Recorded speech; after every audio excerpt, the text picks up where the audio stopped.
개인방송 FM 90.7MHz 굿모닝 인천 이도영입니다. 4부 시작하겠습니다. 정치 맛보시죠. 박상병사 평론가 김은경 인하대 초빙 교수와 함께하고 있습니다. 오늘 지금 슈퍼위크제에 관한 이야기 나눠보고 있는데요.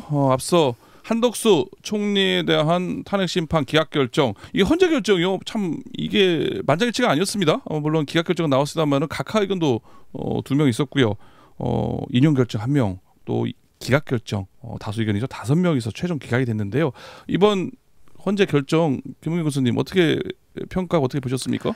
개별적인 입장은 좀 달라도 기본적으로 사실과 법리에 따라서 판단했다라고 저는 좀 보여지는데, 물론 다수 의견이 기각이긴 합니다. 그런데 가장 중요한 말씀드렸던 헌법재판관 임명 거부권은 헌법 위반이다라고 6명이 다 봤습니다. 예, 헌법 위반이라고 봤고, 다만 다수가 파면할 정도는 아니다라고 봤는데, 저는 헌법 위반이라고 어쨌든 얘기한 부분에 조금 더 의미를 둬야 될 것 같고, 이게 파면할 정도로 중대하다라고 본 재판관도 있었거든요. 예. 이건 좀 약간 뭐 각자 개별적인 인용 해석에 결정을 했던 정계선 재판관 말씀하시는 거죠? 네네, 해석의 차이는 있겠지만 결국 헌법에 비춰봤을 때 반헌법적인 행위는 맞다라고 본 것이 저는 다수 의견이었다고 생각을 하고요. 예.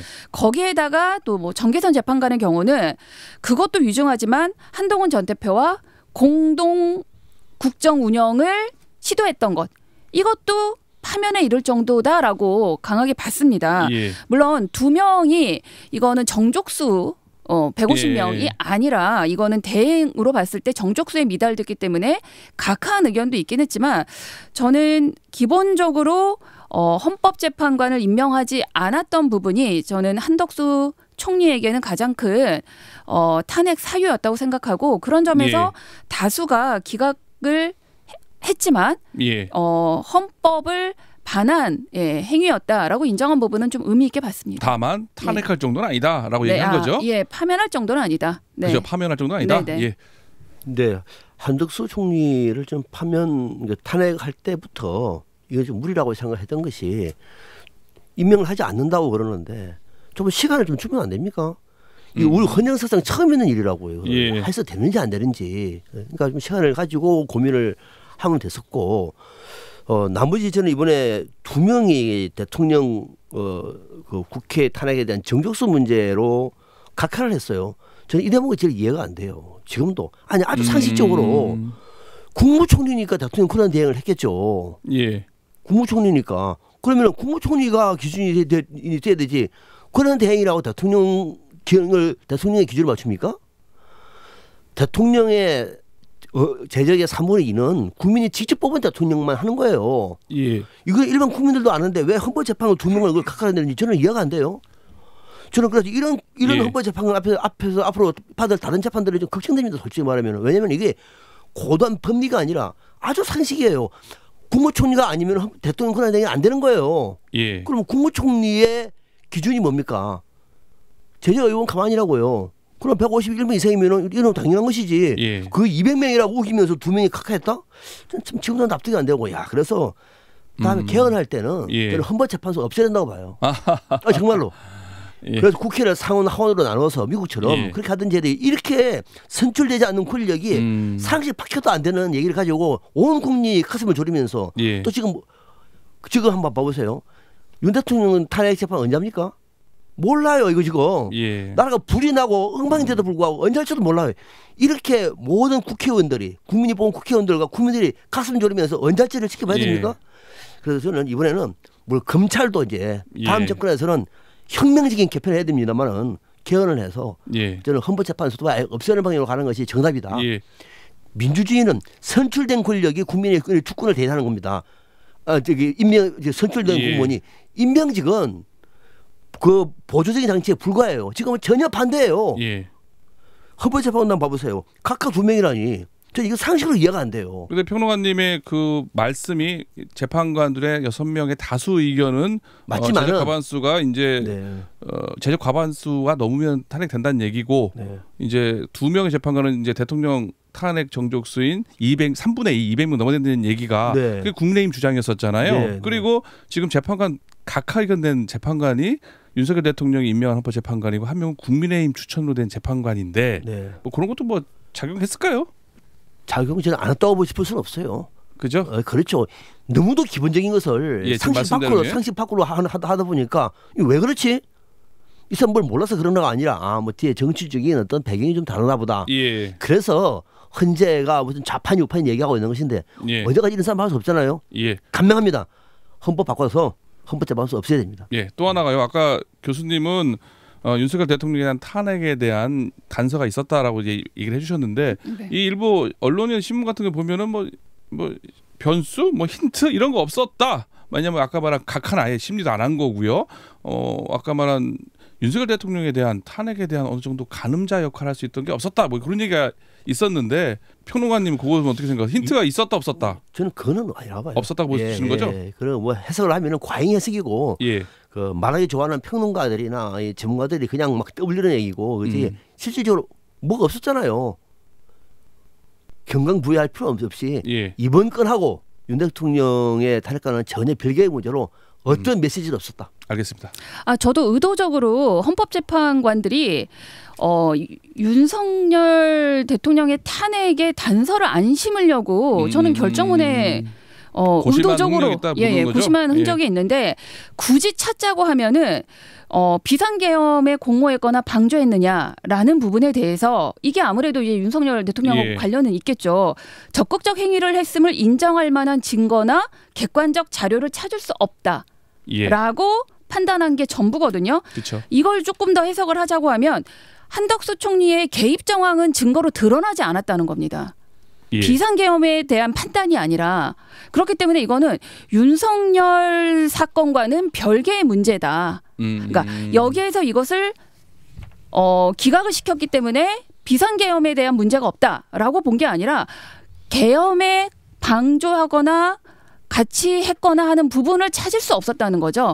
그런 반면에 윤석열 대통령은 계엄을 시도하고 거기에 본인이 그걸 다 진두지휘했다라는 증거들이 차고 넘칩니다. 그래서 이걸 가지고 국민의힘이나 보수 지지자들이 윤석열 대통령도 기각이 될 것이다라는 헛된 희망을 갖지는 않았으면 좋겠습니다.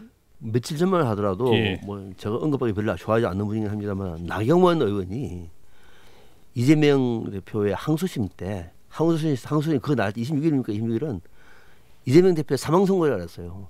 사망 선고일. 사망했습니까? 아니면 말고. 기사 회생했다고 하죠.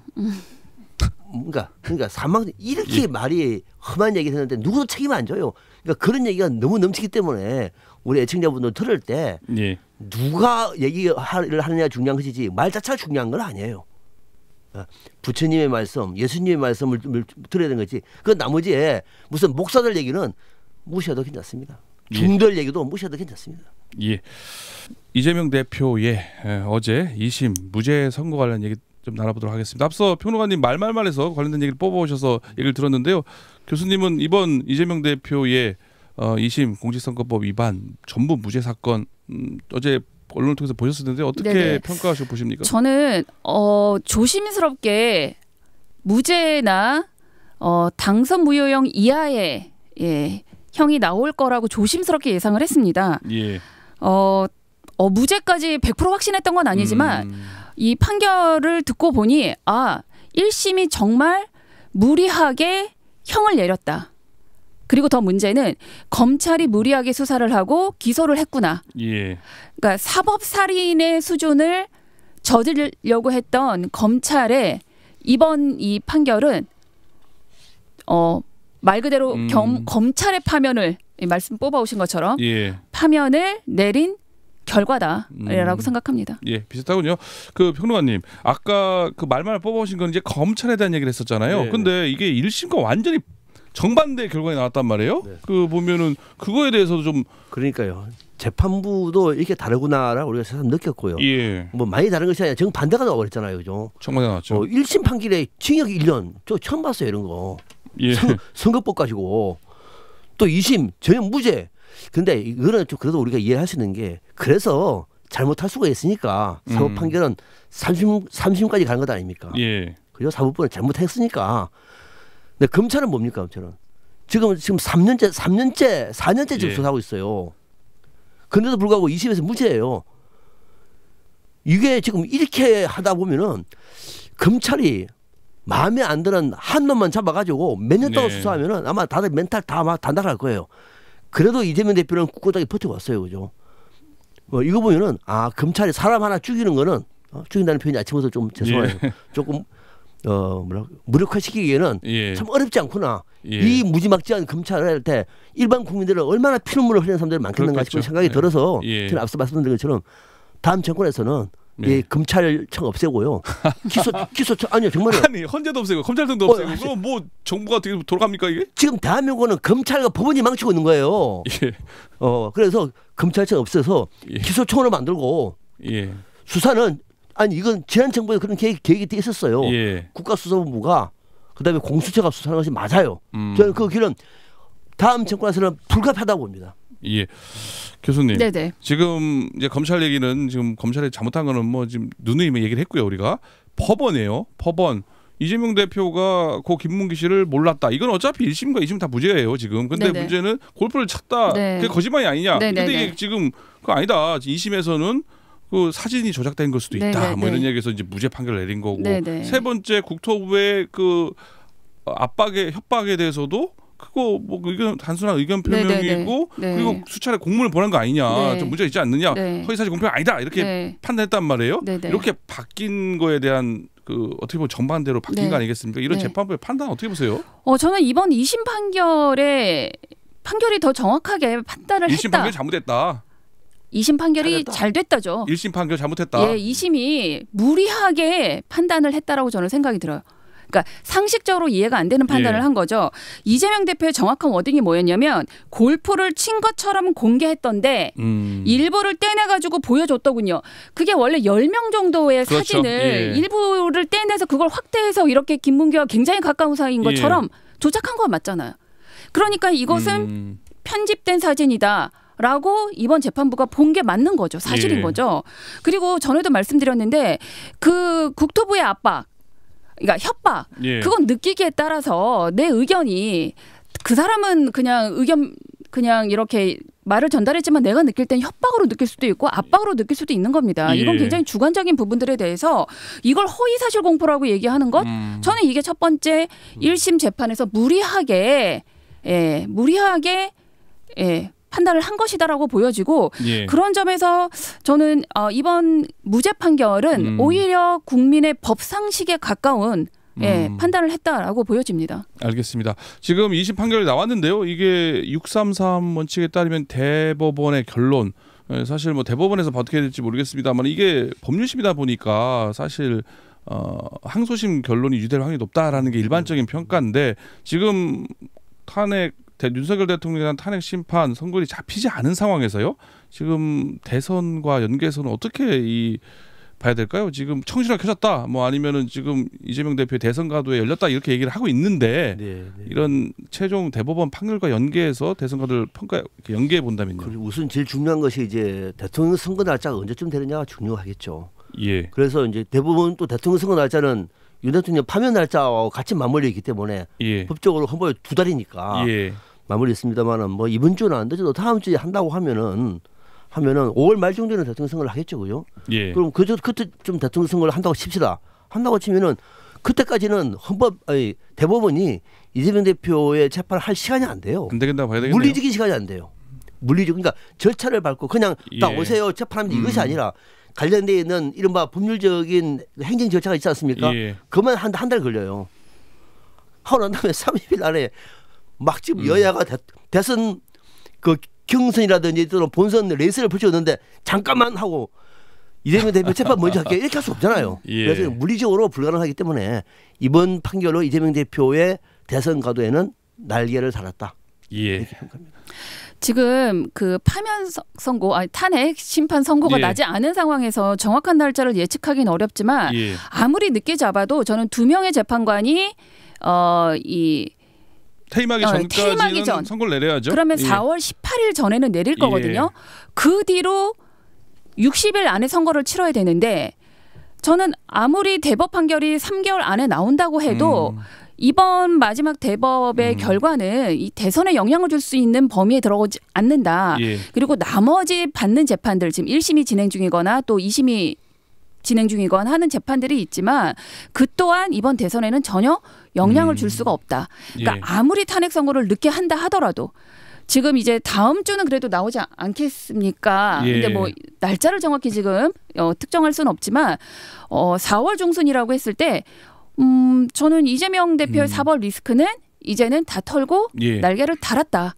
예. 이변이 없는 이상은 이재명 대표의 이번 대선 후보로서 뭐 이번에 대선 전국에서 이제 후보로 결정될 곳에 뛸 확률이 크다. 네, 타의 추종을 불허하는 예. 압도적인 1위로 예. 정권 교체까지 후보로 일단 나갈 것이다. 예, 그렇습니다. 당내에서도 따지기가 어렵게 됐습니다. 예, 당내에서는요. 예.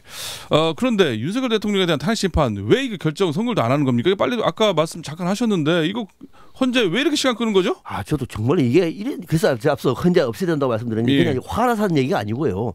저는 이거는 민주주의가 아니라고 봐요. 헌재가 타이밍 다 봐가지고 국민 여론 다 봐가지고 사실 일정이 중요한 건데 중요한 건데 지금까지 미루고 있는 거는 이거는 좀 과하지 않습니까? 언제까지 국민들이 이런 헌재를 믿고 국정을 앞으로 계획을 잡고 대통령 선거를 계획하고 할 수가 있습니까? 예. 저는 그건 아니라고 봐요. 그럼 왜 그럴까?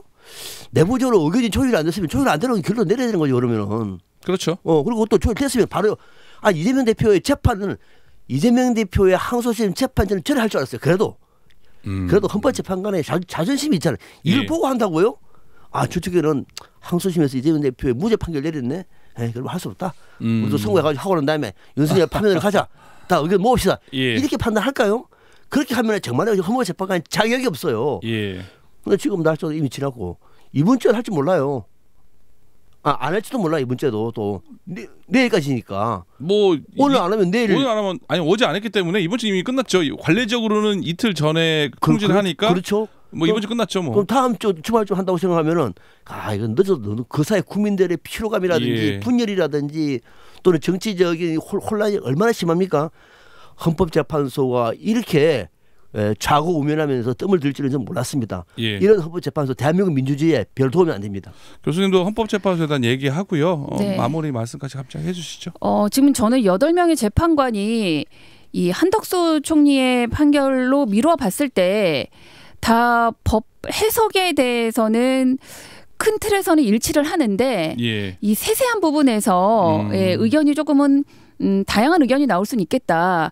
8명이 인용으로 결정은 전 내렸을 것이다. 다만 이제 세세한 이런 이제 법 해석 부분에서 조금 이견이 있는 부분들을 좀 더 예. 조율하는 과정이 아닌가. 이제 그렇다 하더라도 시간이 너무 끄는 건 정말 이 국민들한테 더 이 고통을 가중시키는 일이기 때문에 저는 빨리 한결에 말씀드렸던 사설처럼 더 이상 국민을 실망시키지 말고 지체 없이 윤 대통령을 파면해야 한다. 라는 말씀 마지막으로 드립니다. 예. 평론가님 한 30초 한번 마지막으로 좀 덧붙인 말씀 듣고 네. 마무리하겠습니다. 혹시 이 방송을 듣는 아마 시청자분들은 두 사람은 윤 대통령 탄핵을 어떻게 예상하나 이렇게 궁금해하실 분이 많을 것 같은데요. 예. 저는 대통령 탄핵이라고 하는 무게의 엄중함을 강조한다면은 저는 8대 0으로 인용된다고 생각을 합니다. 대세에는 큰 지장이 예. 없다고 봅니다. 예, 알겠습니다. 오늘 정치 맛보이쇼 슈퍼 위크죠. 오늘 이번 주에 발생한 각종 탄핵 심판 그리고 이재명 대표에 대한 항소심 결과 그리고 윤석열 대통령에 대한 탄핵 심판에 대한 전망까지 이야기 나눠봤습니다. 오늘 두 분 출연해서 고맙습니다. 네, 고맙습니다. 네, 감사합니다. 지금까지 박상병 시사평론가 김은경 인하대 초빙 교수와 함께한 정치 맛보이쇼였습니다.